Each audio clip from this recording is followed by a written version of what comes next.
Welcome to Natural Habitat Adventures Daily Dose of Nature. I'm your host, Brooke Mitchell, and today's webinar is Humpback Whales, how they sense their underwater world, presented by NatHab Expedition Leader Lianne Thompson.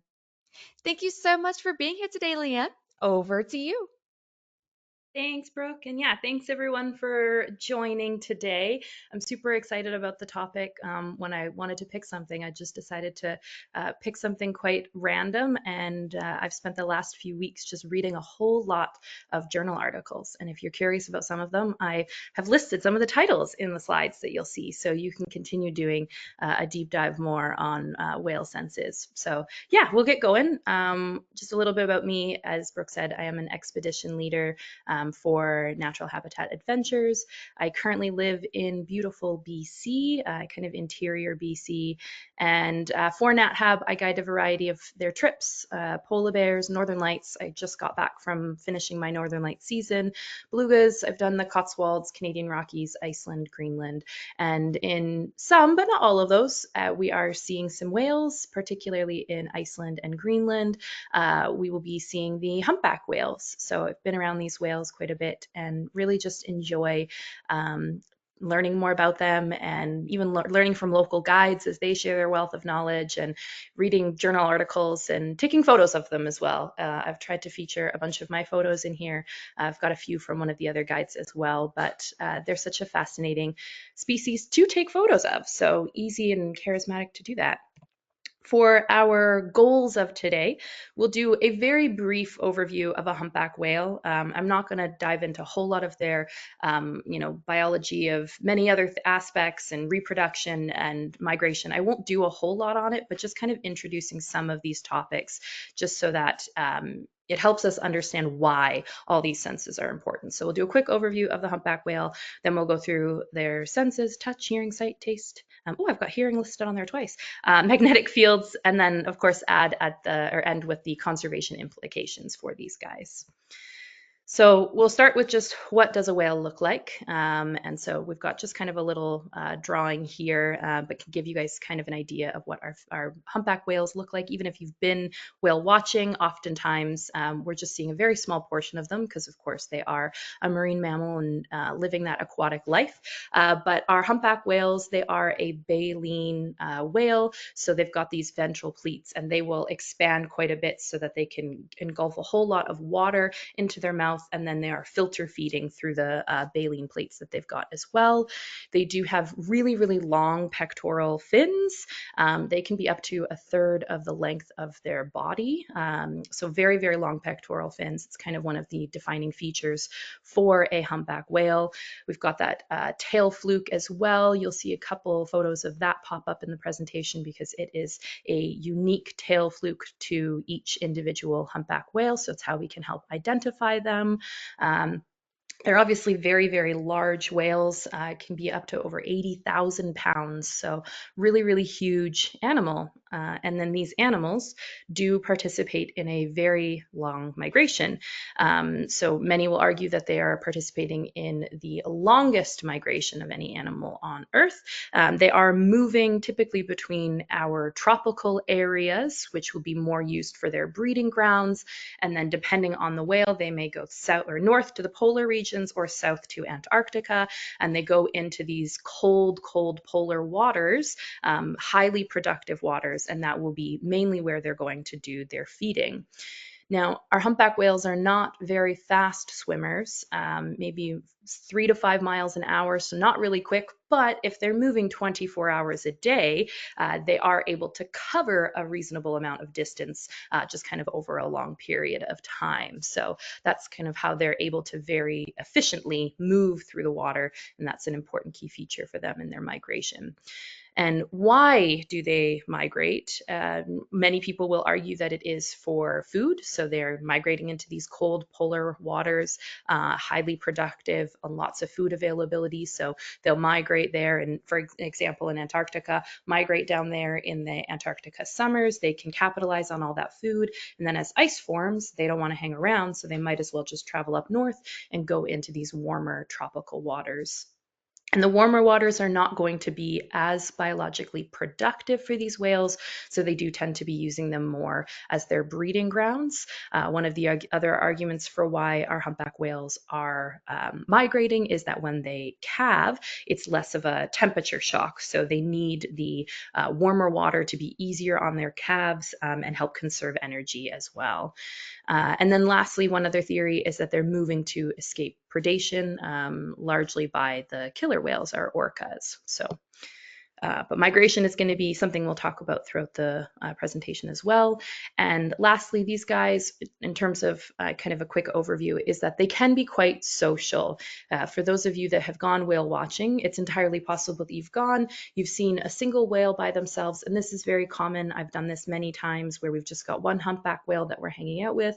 But if you're lucky, you've maybe also been around in large groups of humpback whales. They can be quite social. They can feed in groups, they can hang out in these groups, and their social skills is part of why understanding their senses is quite important.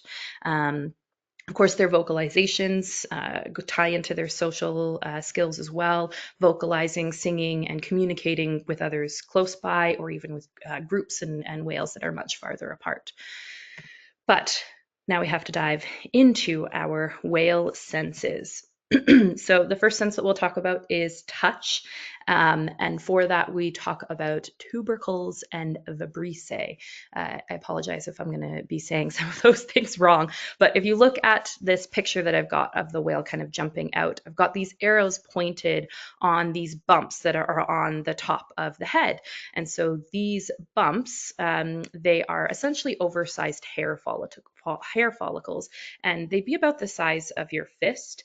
These are the tubercles. And the tubercles are kind of like a fortress, and they are protecting what is within that. And within each tubercle is a bundle of really thick nerve cells, and then it's connected to a hair, which is called the vibrissae. And so it'll just have this like single hair that's poking up in each of those little bumps.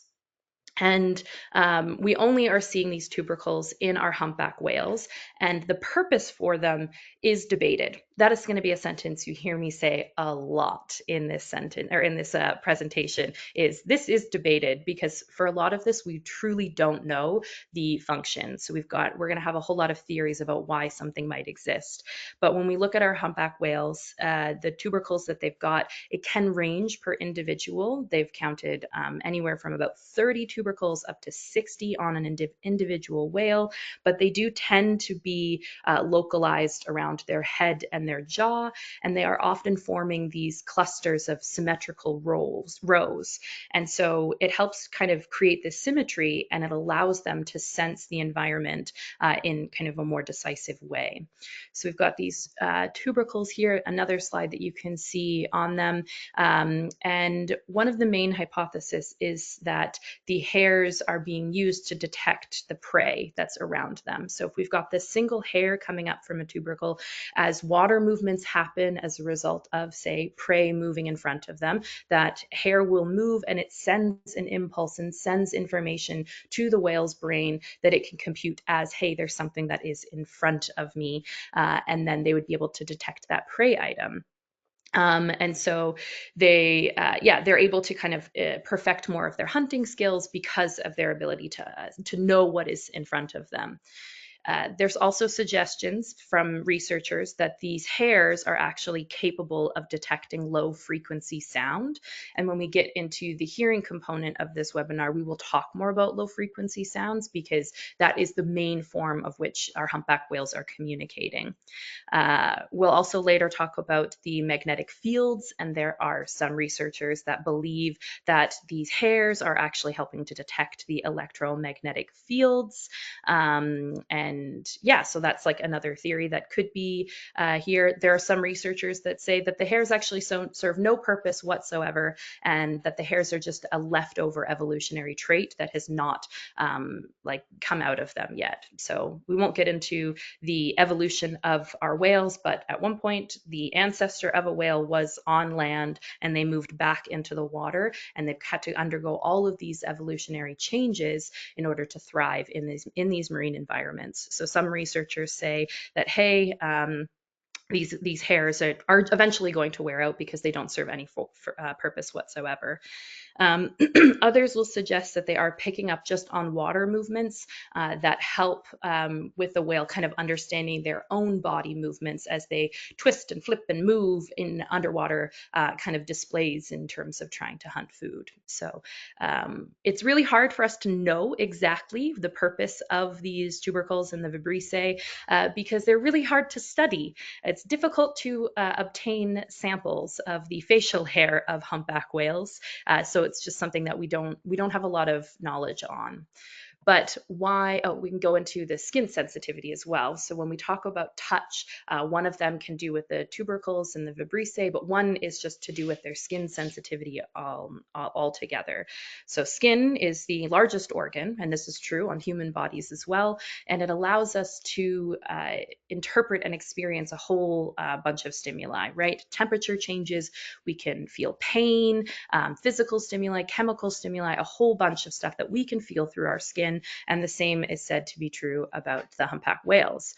Now, this journal article here, I think it's about 21 pages, and I did do as much of this as I could of trying to dive into all of the adaptations of the skin, but I will admit that much of the language was well above my ability to comprehend. But if you are extra curious on it, then I definitely recommend reading this article. But to sum it up in one sentence, it is basically that the humpback whales do have specialized nerve endings in their skin, and it allows these humpback whales to experience and understand sensory stimuli in their environment. If you want to get into the nitty-gritty details of it, that's the journal article for you. So one thing that their skin sensitivity is able to pick up on is just changes in water temperature. So I spoke about how their migration, we go from these cold, cold polar waters, and then we can go to our warmer breeding grounds. So understanding how that temperature change is occurring is important for our humpback whales. And in terms of feeding, most species on Earth, but particularly in the water, they will have a temperature gradient in which they are comfortable with. Your temperature gradient might be different from my temperature gradient, but for our marine and aquatic organisms, they will have temperature gradients that they're comfortable in, where they will hang out in, and it's important for the humpback whales to be able to determine shifts in those temperatures, because then they can know, oh, I'm into a colder spot, and that is where I'm going to be more likely to find some of my krill that I'm trying to eat. So being able to target specific temperatures is quite helpful. Their skin is also believed to be able to be sensitive to water pressure as well. So because our humpback whales do participate in these deep dives, over 200-meter dives, of course, if you dive down that deep, there's a lot of pressure changes that happen throughout that dive. And so their skin is able to detect these subtle shifts in the water pressure, and it can help make their diving more efficient.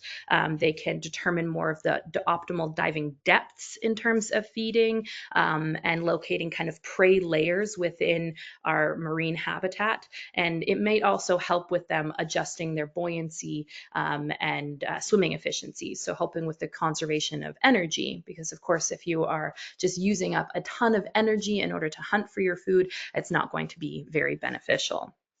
So their skin is incredibly sensitive for them to be able to detect all of these changes.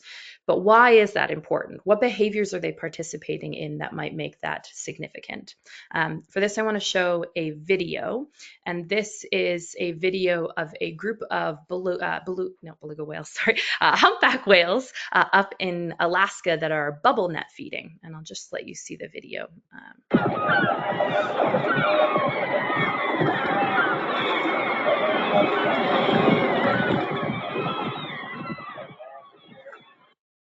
So it's a pretty incredible video. Overall, I talked about their social skills and them coordinating with other humpback whales. And this is something that is extremely relevant in terms of a bubble net feeding. And if you're not familiar with bubble net feeding, it is when humpback whales underwater are essentially blowing bubbles. And the idea is to corral the fish into a specific area. And as they blow it, they build these bubble nets. And then right at the end there, which is what that video is showing, then you have the humpback whales kind of coming up with their mouths and engulfing and like taking in these big big gulps of food, whether it be krill, whether it be fish, taking in these big gulps of food. And for this one, there are a whole bunch of whales in there.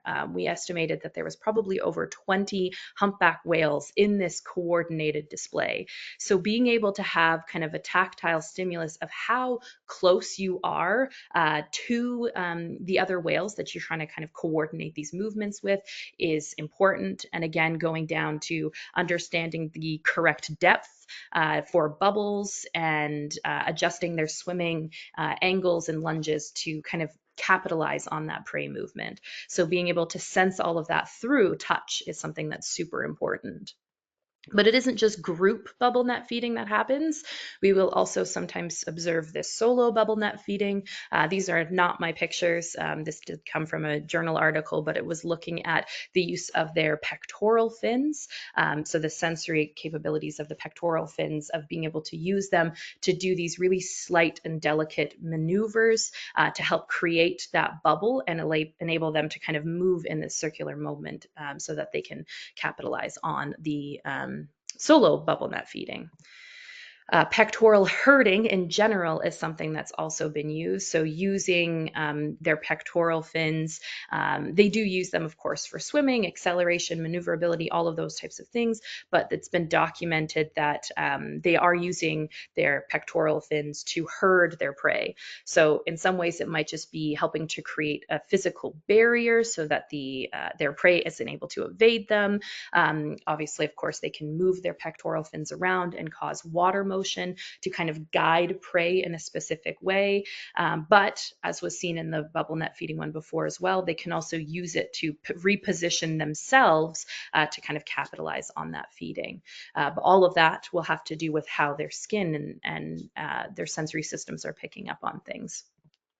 This was quite a fun one to find out, is this exfoliating humpback whales. So they were able to attach cameras to a few humpback whales, and this was taking place in the Gold Coast. So in this area, it would be warmer waters, so more social, and it isn't as much about eating food at this point.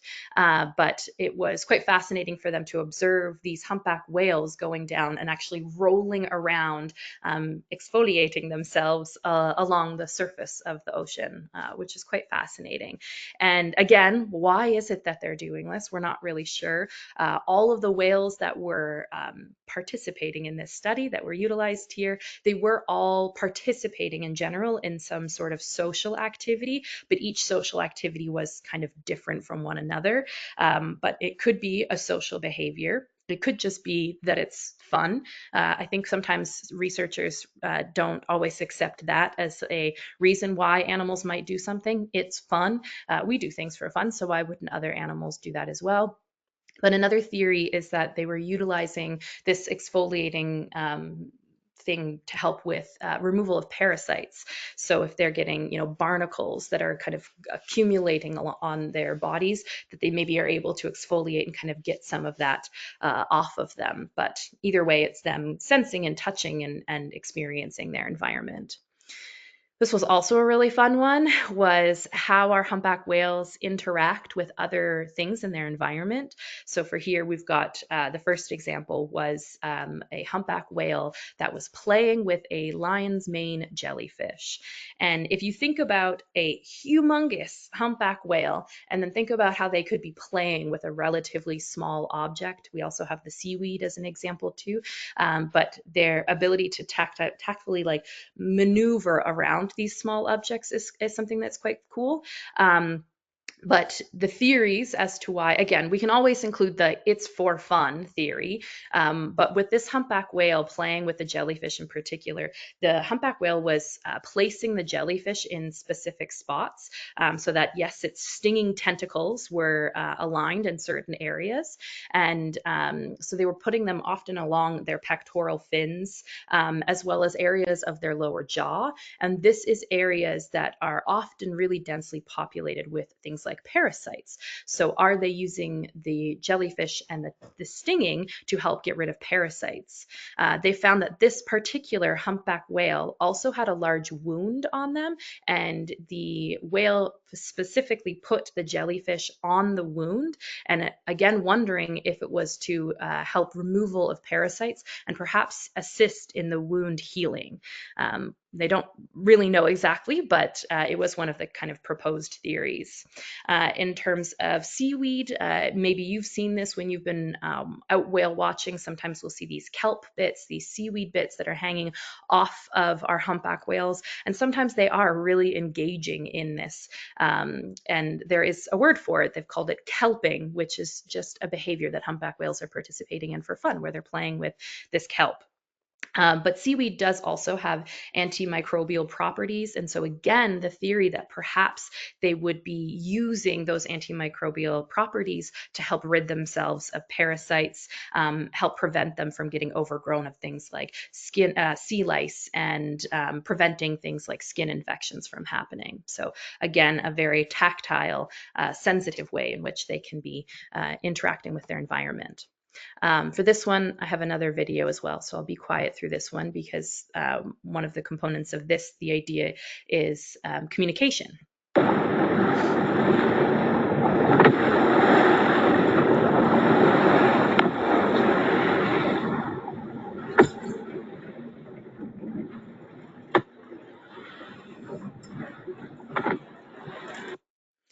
So a really cool behavior that perhaps you've seen out on your whale watching excursions, but sometimes they do participate in behaviors like tail slapping or fin slapping. And why they do this is also up for a whole lot of debate. Is it a social thing? How are they communicating? Are they having fun? Are they angry? Are they doing dominance displays? We don't exactly know, but when they do that tail slap, it of course creates these ripples and pressure waves that will propagate throughout the water and can interact with animals that are closer by. And so those tail slaps will have a tactile impact on other whales that are nearby. But of course, when you see that, the other part is you're hearing it. So the tail slap, the sound of the tail slap might also be something that is impacting the humpback whales. And for them, hearing, kind of their main two, main three, but the touch and the hearing are stuff that are super, super important for our humpback whales. And it's quite evident that hearing is very important for humpback whales because of their use of whale songs in communication. So I'll just play a little portion just in case you're not familiar with what a whale song might sound like.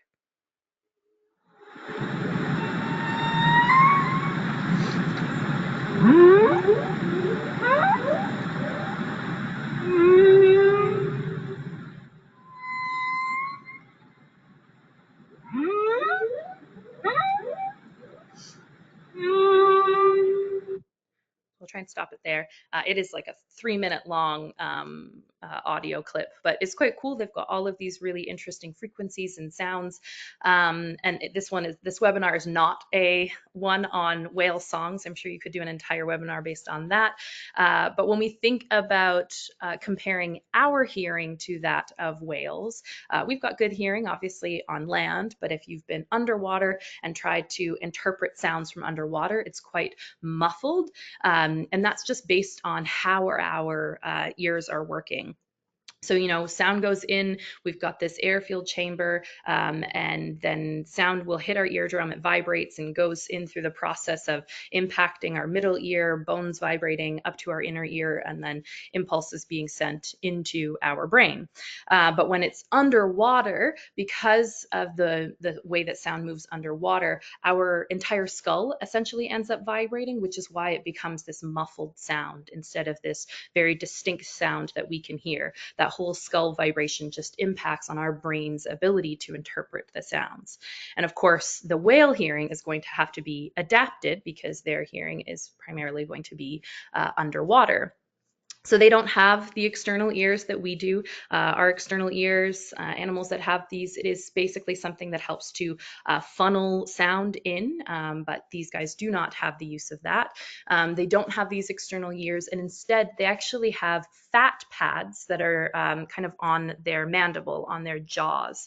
And fat is able to help translate sound. It's really good at transmitting sound very efficiently. So, these these fat pads then gets the sound sent up into their internal ears. And when we talk about internal ears, we again look at their middle ear and then their inner ear.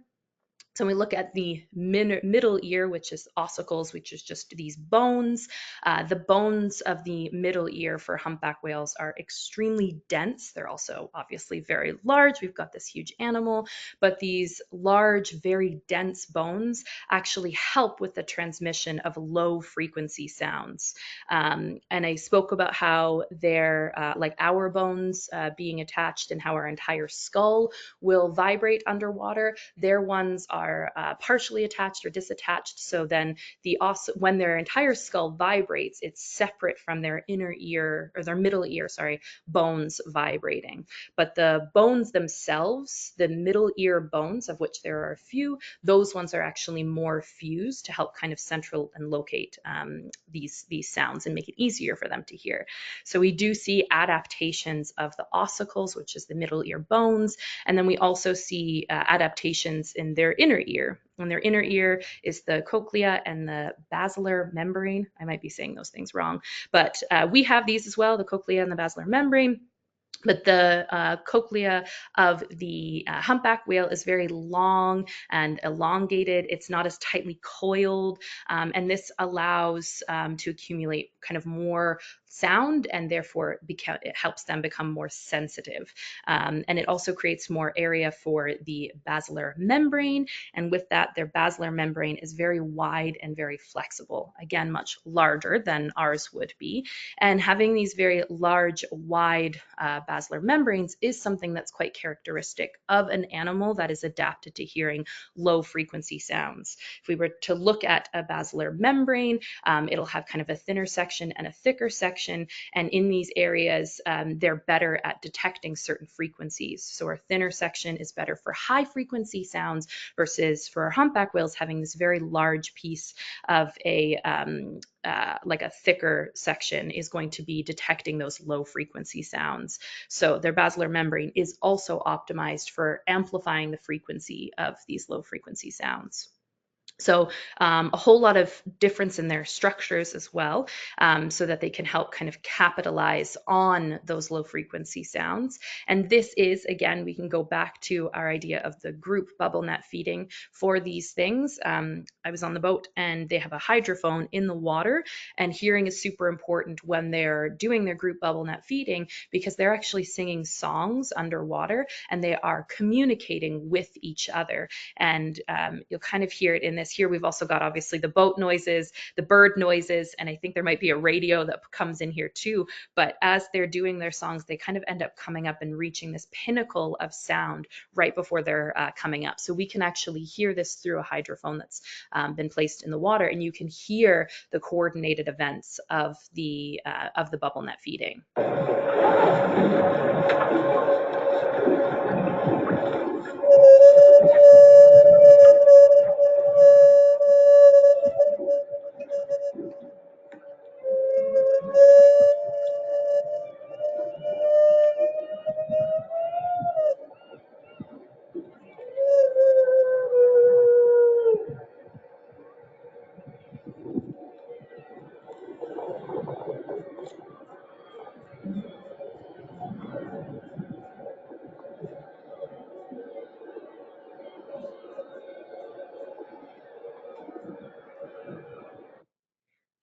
Yeah, so hearing, of course, is going to be a very relevant sense for our humpback whales.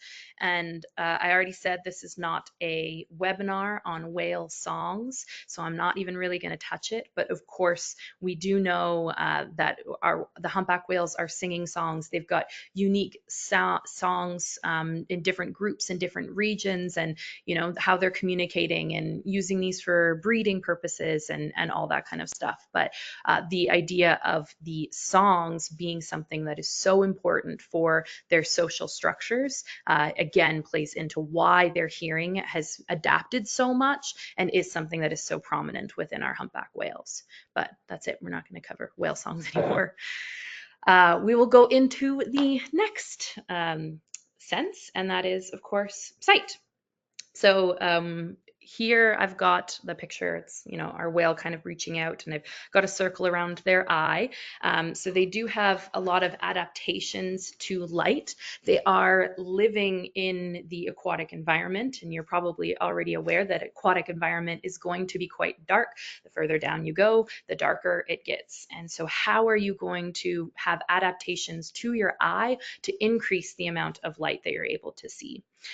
So one of their adaptations is that they've got a spherical lens, a very spherical lens that actually allows them to focus light more effectively. And this specifically is an underwater adaptation, because we know that light bends differently in air than in water. If you've ever been in a pool and you go down to grab something and you're standing up and you grab through the water and it's not in the same place. That all has to do with how light bends differently in air and in water. And so having adaptations to their lens helps them to maintain having really sharp vision in these aquatic environments. Lateral eye placement as well. This one I think, is so fun to talk about with many species. For us, we've got forward-facing eyes, but for many animals, they have kind of this lateral eye placement, so eyes on the side, and it just increases their field of view. There is a little rhyme that I'll often do on trips as well, and it helps people understand the purpose of it, but it's eyes out front, ready to hunt, eyes on the side, ready to hide. So we do often see these lateral eyes, these side eyes on species that are kind of more prey species, because for them, the thing that's really important is to have a huge field of view to be able to detect predators and then be able to get away. Versus if you are a predator, you want to have your eyes out front so that you can have really good depth perception. If you're a predator that's needing to go after a moving target that is not going to want to get hunted, then you need to make sure that when you charge at that animal, that you know exactly how far away they are from you to increase your chances of success. So I often compare it. It's easier for us to compare it to something like, a deer and say a wolf. A wolf is hunting that deer. It needs to make that guess right away and figure out exactly how far away that deer is from it, versus a deer that's eating some grass. If you miss the grass on the first try bite, don't worry, that grass is still probably going to be there on your second try of getting it. So they don't have as good of depth perception, but it does really increase their ability to see more of the area around them. Our humpback whales also have a nictitating membrane, and this is just a little membrane, and it creates like this protective layer. There are a lot of species that have this. I've taken photos of certain bird species that you can see their nictitating membrane. It's almost like they've blinked, but it kind of creates this white-ish, kind of opaque, kind of transparent-ish membrane that comes, but it just protects their eyes from debris. So they have that adaptation. We obviously don't have one of those, but they've got that nictitating membrane. They also have something called a tapetum lucidum. Again, I'm probably going to say those things wrong, but this is essentially a reflective layer that's behind the retina. And there are a number of species that have this, and especially species that are more active at night, because it is reflecting more light. It increases their ability to see in these low light situations. And if you're a person that drives at night and you're driving along the highway, and then all of a sudden you can see that set of eyes of perhaps a deer, your house cats, when you see that light reflection, that's actually that tapetum lucidum. It's that reflection of light that we can see. So they have that to help increase their ability to see light. They also do have a very rod-dominated retina. When we look at the composition of an eye, we have rod cells and we have cone cells. Rod cells, they're really good at seeing in low light conditions, but they don't see color, versus our cone cells, they are primarily, they are used in higher light, so our daytime sight, and they are able to detect colors. And so for our humpback whales, they are very rod dominated. And then I went down the rabbit hole of, do humpback whales see color? And you could look here and it said, yes, maybe blues. And then you'd look over here and say like, they don't see blues, but perhaps it's greens. And it went this way and that way and a whole bunch of different ways, which was basically giving me the answer of, we don't know. The guess is that they would be kind of more monochromatic and that they are seeing their world more in shades of gray, which again, again, if we think about where they're living, they dive deep down. There's not a whole lot of light, which means that there's not a whole lot of color for them to be able to see. So it does make sense, but we ultimately actually don't know exactly how they're able to perceive their environment. Um, and I already spoke about how we've got low light, but we also have pressure changes that happen as they do these deep dives. And, our like bodies need to be adapted in order to be able to withstand any of these pressure changes. And especially these guys diving down so deep, their eyes do need to be adapted so that they're not going to succumb to the pressure changes and pop their eyeballs go. That obviously would not be very helpful. So again, we go back to that spherical eye. It actually helps to evenly distribute pressure across the entire surface of the eye, and it minimizes the risk of having any deformities happen as they're doing their deep dives. On the right-hand side, kind of the middle picture, if you look on the right-hand side of the middle picture, it says sclera on there. And so this sclera is actually the outermost layer of the eye. And for our humpback whales, it's very thick and strong, and it's tough and fibrous, and it really is helping to prevent the eye from essentially collapsing in on itself. So it's another adaptation that they do have. Then these fluid-filled eye chambers, mammals have these, and it's this fluid-filled chambers that help to maintain the shape of the eye. They do also have a relatively flat cornea, and again, this is designed so that it reduces the risk of it deforming or damaging under the pressure. And the lens itself is going to be held in place by these ligaments, and whales have adapted to have a very strong ligaments so that it essentially protects it and ensures that they don't shift and move and get damaged as that increase in pressure happens. So you can kind of see the sides, some of that just kind of along the side picture that's there. And then of course, why is sight important? For hunting, for diving, for all of these features? Yes, we've got their hearing. Yes, we've got that touch, but their sense of sight is still pretty well developed. You can see all of the adaptations that they have to their eye, and is helping them make sure that they're able to perceive visually the world that is around them. So all of that is important. Then we get into our lesser known and lesser utilized, suspected lesser utilized anyways, features, both with smell and with taste that we'll get into now. So if you've been whale watching and lucky enough, then perhaps something like this is a sight you've seen.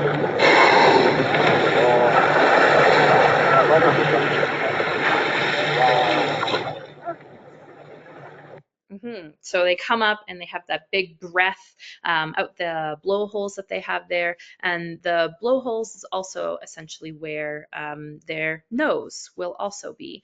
And so they, as our whales have gone from being land and then move into a water, then their nasal cavities, their nares, they have actually moved. So instead of them being at the front of their face, they've slowly moved and now, of course, have that posterior placement kind of on the top of their head. And this is something that in that video you can see makes total sense. If their nostril and how they were able to breathe is coming at the top of their nose, have them having to come up and take that breath at the with their top of their nose would be very not energy efficient. So the migration of it to its posterior position helps to increase kind of the efficiency of their swimming and maximize on the energy that's being used. And when we look at their blowholes, they do have these then paired nasal passages. And what's quite fascinating is, and a lot of this is we don't know. So I'm going to say some of these, and you could probably find, I found journal articles that said things that were different than what I've put on here. So it's a lot of mystery surrounding it. But when we look at our baleen whales, our filter feeding whales versus our toothed whales, our baleen whales have these paired nasal passages versus our toothed whales, they have that one blowhole. And so the thought is that olfactory does still play a more prominent role in our baleen whales, because them having two actually gives the idea of like stereo olfaction. So the idea that we can smell something different on our left versus on our right. Same thing with, our hearing. It hits this side of my my nostril or my ear a split second on my right side, quicker than it does on my left side, and then your fantastical brain can figure out something is right versus left. And so the theory is that because they've got these paired nasal passages, that they are actually perhaps able to decipher left versus right.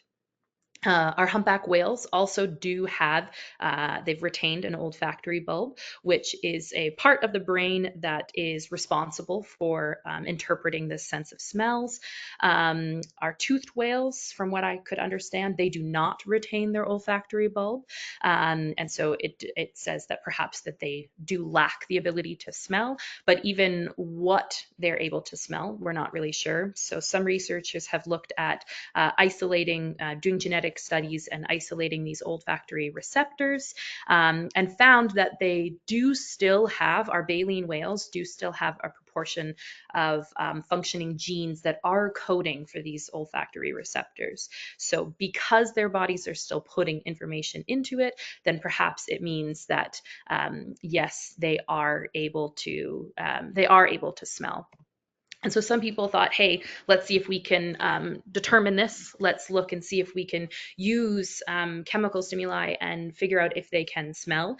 And so they did do a study, and it included 164 individual humpback whales. And the study took place in Iceland and Antarctica, and in Madagascar. And so Madagascar being that tropical region, it'll be more of that breeding ground, versus Iceland and Antarctica in our polar regions would be more for our feeding grounds. And so what they did was they used some extracts such as krill, and they wanted to see how the whales responded to, say, this krill extract being deployed in the water.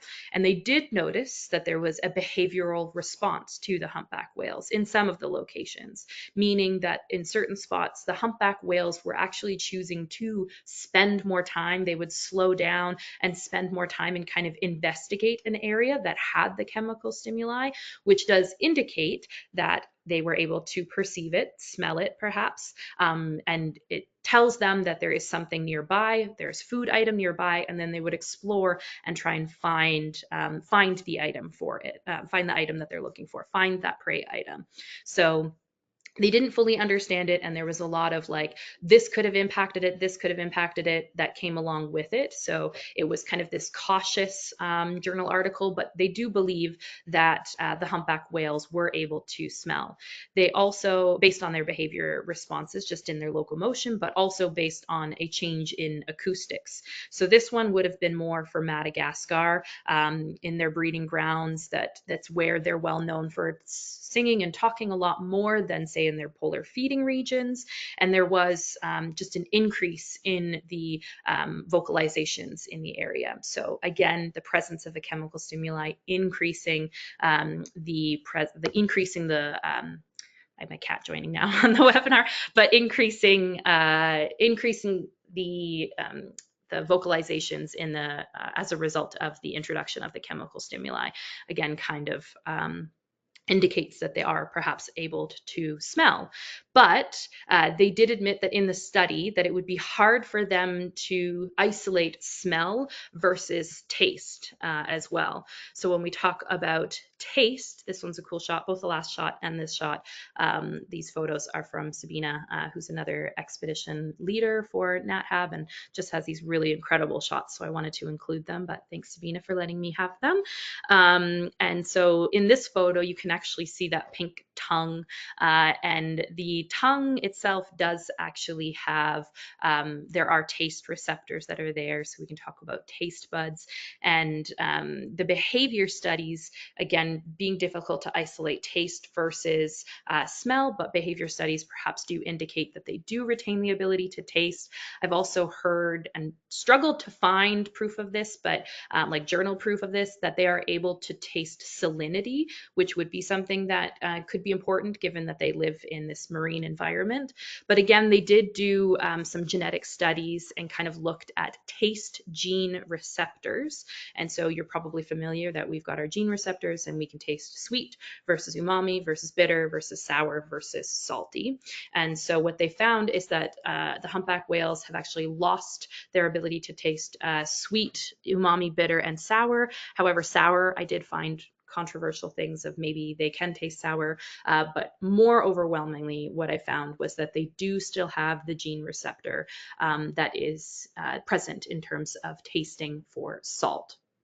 Um, but they do obviously still have these tongues. These tongues are used a lot more to assist in their filtration of the water and help with their feeding. So, but yeah, perhaps they're able to taste. We're not really sure exactly. And then the last one was the detecting of the magnetic fields. And this is perhaps something that you've heard. I definitely have heard this theory, and it's not something that's exclusive to humpback whales. There, is evidence of it in other whales. There's evidence of it in sea turtles, in birds. But the idea of them using the magnetic fields, and they would be using these magnetic fields to aid in their migration. They're able to have these very specific lines, these animals that go from point A to point B. They know exactly where they're going, but how are they able to navigate the seas so successfully?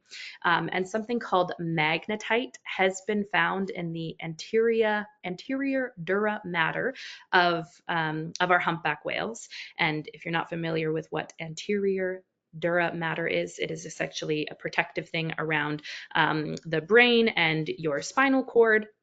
And so they found this object called magnetite, which are particles that could act as receptors, like magnetic receptors. So it's a magnetic neutral material on Earth, and it's thought that perhaps its presence in certain animals can actually act as a sensor to be able to perceive the environment around them.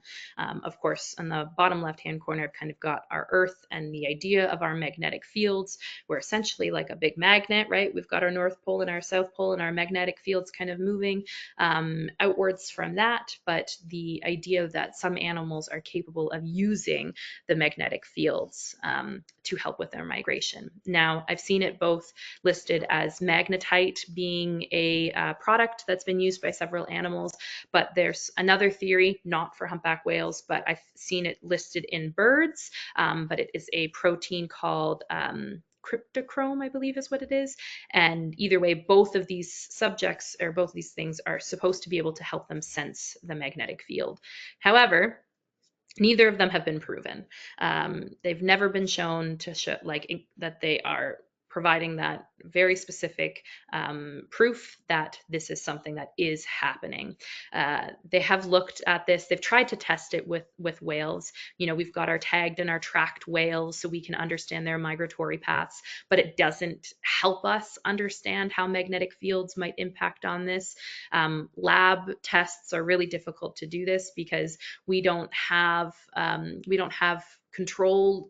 That's how we do a lot of our studies, is a control group versus a non-controlled group, and what are the responses. And it's not something that we're really able to do with our humpback whales in terms of testing their ability to use or not use magnetic fields. Magnetic field mapping, there's a whole bunch of tests that have been tried to be done, but it's not been successful. We haven't found any conclusive results on it. So still something that is absolutely possible, but we just don't understand it whatsoever, which I think is quite fun. And then lastly, I want to just quickly talk about how some of this stuff, because I know we're running out of time, I'm trying to keep an eye on my timing, how some of this stuff can impact on their conservation. When we talk about their senses and how they're perceiving the world, audio being something that is super important for them. They're singing songs, they're communicating with each other, they're able to feel changes in movements of water ripples. And when we increase the presence of humans, through shipping in these areas, it can have an incredible impact on these species. And so it's something for us to consider, how the acoustics of shipping will impact on them, and just the vibrations of ships moving through. Of course, the impacts that will have on their food supply. But they have actually found that there was air guns that were being used in a marine exploration migration area, and that they were loud enough that humpback whales would have been able to perceive them over 3 kilometers away. So even when we think that there is a reasonable amount of space between a humpback whale group and something that humans are doing, it still creates so much noise that it's able to have that ripple effect much farther away than we might be thinking. So the sound increase, even the presence of, what are we dumping into the water off of these ships, how that could be impacting the smell or the taste of the water, and impact on their ability to find their food sources, find each other, breeding, migration. Like, there's so much impacts that come from the human presence in their environment. So it's definitely something that we need to be cognizant of when we develop conservation plans for humpback whales. And they've had a huge comeback, after a massive amount of whaling really decimated the populations of humpback whales all over the world. The conservation that's already gone into them and their ability to come back so well from that whaling perspective, then it's really huge. But there's so much more influence that's happening with humans nowadays that we really need to, figure out how we can reduce that impact and encourage the species to be able to kind of continue to flourish. So that is the end of it that I've got. So thanks everyone for joining, and I will turn it back over to Brooke, who I'm sure is going to ask me questions and from you guys, and then I'll go, I don't know. So it's going to be fun. Well, Leanne, that was so much information packed into one webinar. I know that me and everyone listening, we're going to walk away with way more knowledge than we had before about whales. So thank you for that. Everybody, we'll take questions for about the next 5 or 6 minutes. So in your control panel, there is a little questions box. Go ahead and throw your questions in there, and we will see how many we can get through with the rest of the time that we have here. All right, let's see. Um, do you by chance know how humpback whales sleep? Do they by chance sleep vertical, or for how long at a time? Um, I have not gone down that rabbit hole too much, but I've heard a lot of things about, yeah, like them doing vertical sleep, but also the idea of like half their brain shutting off and the other half operating. So this partial sleep, because yeah, like I said, when they're migrating, then they are traveling 24 hours a day. So the idea of like, how are they resting when they're migrating and they're traveling all of the time? So I've not gone fully down that rabbit hole, but there is some information about like, yeah, part of their brains resting and vertical versus horizontal. And I've come across whales that are just kind of floating and hanging around at the surface. And we're like, what is it doing? And it's probably just doing a form of resting. So, but I don't have any conclusive answers on that yet. That makes sense. For for detecting and avoiding environmental situations, does their skin sensitivity help at all with those kinds of encounters? I'm assuming that that's asking kind of like the human impact. And so if there's increased shipping per se, then, are they able to feel that? Hopefully that's what, how I'm interpreting the question, but are they able to feel that and maybe choose to avoid certain areas? Then yes, the thought would be that because they would be able to perceive the presence of humans or stimuli that they don't want to be around, that they could make the active choice to go to another spot, which is something that absolutely they would have the choice to do. You've maybe even witnessed it in whale watching, right? Not every single whale wants to hang near boats. Some of them are like, nah, I'm going to get out of here. And some are more friendly. And it's one of the beauties of whale watching for humpback whales is because they do tend to be quite engaging and kind of interactive for those tours. But there are whales that don't like to be around it. But when we think about conservation strategies, the hope is that we're not just creating like, well, we're going to be here and too bad for those whales. They just have to choose to go elsewhere. Because if we're there, it's perhaps for a good reason. If we're, fishing or we're obtaining resources, we've probably selected that spot because it's high in those resources, and then just kicking the humpback whales right out of it. If that's a food supply that they've been highly dependent on, now trying to go find something else and being displaced in their habitat is not really kind of a plan for long-term success. So yeah, the theory would be that they would be able to sense that through their skin, through, their hearing, whatever they can hear as well, and perhaps make a choice to go somewhere else. But hopefully we can, be more creating a world where we're not, this is ours and you have to go away somewhere else. So. Absolutely. Very good point. Next here, do you know if humpback whales ever accidentally swallow things that they're not meaning to during bubble feeding or anything like that?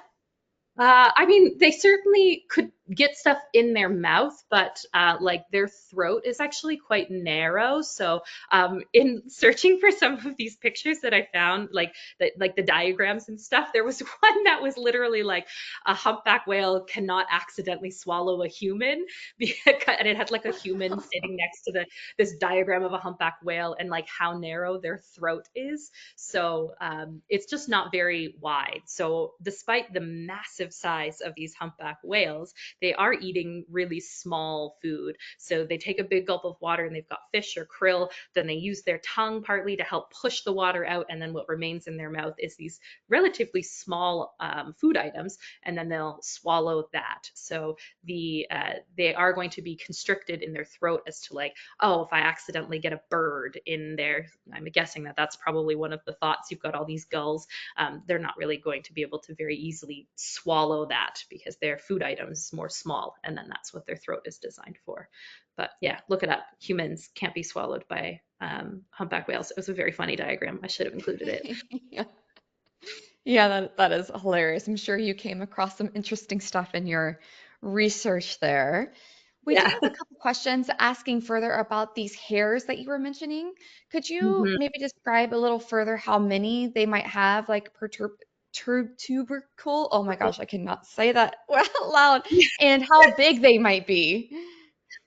So they're not huge hairs, and it is actually just one hair per tubercle. So you've just got this one hair that is sticking up, and it would just be like a few centimeters. So I have never, like in my pictures, because of course I went searching, I don't have any pictures of mine of humpback whales that you can see them. But you can find them. People who, are in situations where they're able to capture different types of photos or have much better cameras or are targeting that specifically, you can actually look up photos of like, it'll just be a photo of a tubercle and then this one single vibrissae hair kind of sticking out. And then on the humpback whale, they can have anywhere between like 30 to 60 tubercles. So 30 to 60 then individual hairs, with each tubercle having one hair. Great. And this is a really good conservation question. Could you maybe tell us a little bit more about the humpback whale population as a whole? How is it doing post whaling era? Yeah. So they've come back a lot, and I was actually looking it up on the like IUCN Red List, and they're the group that kind of classifies animals as endangered or vulnerable, and they are currently listed as least concern. So that's amazing because they were, highly endangered at one point because of the whaling that happened, and so the fact that their populations have rebounded so successfully that we can now be listing them as least concern is incredible.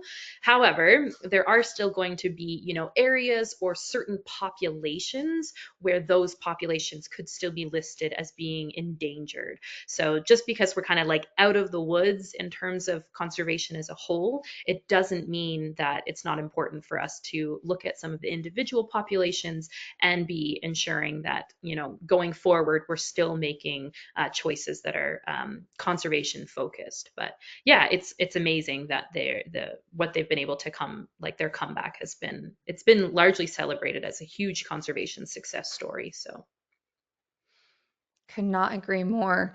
Yeah, the whole mhm. whaling situation is just amazing to see what it used to be and what it is today. So Yeah. that will be the last question for today, Leanne, since we're almost at the top of the hour. But I will turn Mhm. it to you for any last closing comments. Cool. Well, thanks everyone for joining. It was a very fascinating topic. I'm reading a book right now, it's sitting next to me, called Spying on Whales, and it just started talking about some of the senses. And I was like, man, that would be a cool webinar topic. So I did just do a deep dive on it, and I'm sure there's so much more to learn, and for myself, but also for researchers that it really showed me that we really don't know a whole lot about how our humpback whales kind of perceive the environment. So it's incredible what they've been able to gather, but there's still so much more for us to learn. So I'm sure that you can find some articles if you go searching that'll tell you some other cool stuff. But yeah, thanks for joining. I think it's a really cool topic. I love talking about adaptations, and I think highlighting in the senses of that is really fascinating. It's such a fun way for us to perceive the world. So it's cool to think about how this massive animal might be able to perceive it like that as well. So thanks everyone for joining. Yes, and thank you, Leanne, for sharing your curiosity with us. And thank you to everyone who tuned in. Join us tomorrow for our next daily dose of nature. You can check out this week's lineup, including registration links, on our website at nathab.com/webinars. We did record today's presentation, and we will have the replay available on our website soon. With that, I will conclude the webinar. Goodbye, everybody.